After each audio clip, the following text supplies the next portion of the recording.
A sum of rupees X was divided between A, B, C, D in the ratio this. If the difference between the share of B and D is this, then the value of X. देखो पहले तो अपन को निकालना पड़ेगा A, B, C, D का ratio.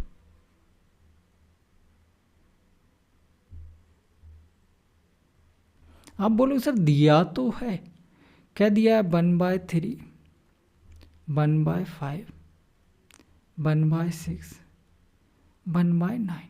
तो देखो इस रेशियो को सॉल्व करने के लिए क्या करना पड़ेगा अपन को? जो डिनोमिनेटर में दिख रहा है ना, डिनोमिनेटर में जो दिख रहा है, इसका एलसीएम लेके उस नंबर से मल्टीप्लाई कर दो.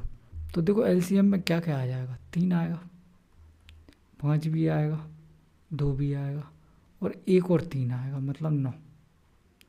5 दूनी 10, मतलब 90 से मल्टीप्लाई करना पड़ेगा. सही है? बिल्कुल सही है. तो 30 दिया 90,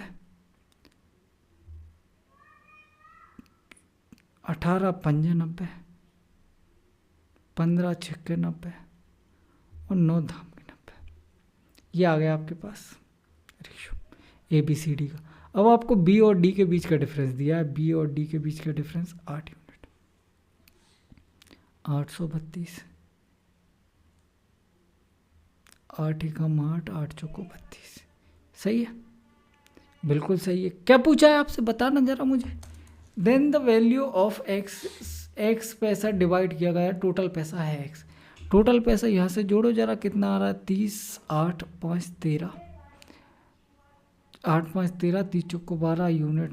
आंसर ही 2 ही आंसर आया. समझ में नहीं आया होगा? अरे देखो अपन इसको जोड़ेंगे, 8 और 5 13, यूनिट डिजिट 3 आएगा, इसका यूनिट डिजिट 4 है, तो 3 × 4 करेंगे, यूनिट डिजिट आना चाहिए 12, मतलब 2. आया समझ? और डिटेल से समझते हैं. जोड़ो जरा इनको. 8, 5, 13 की 3, 3 1 4, 1 5, 1 6 और 1 7. 73 यूनिट की वैल्यू क्या हो जाएगी? 73 × 104.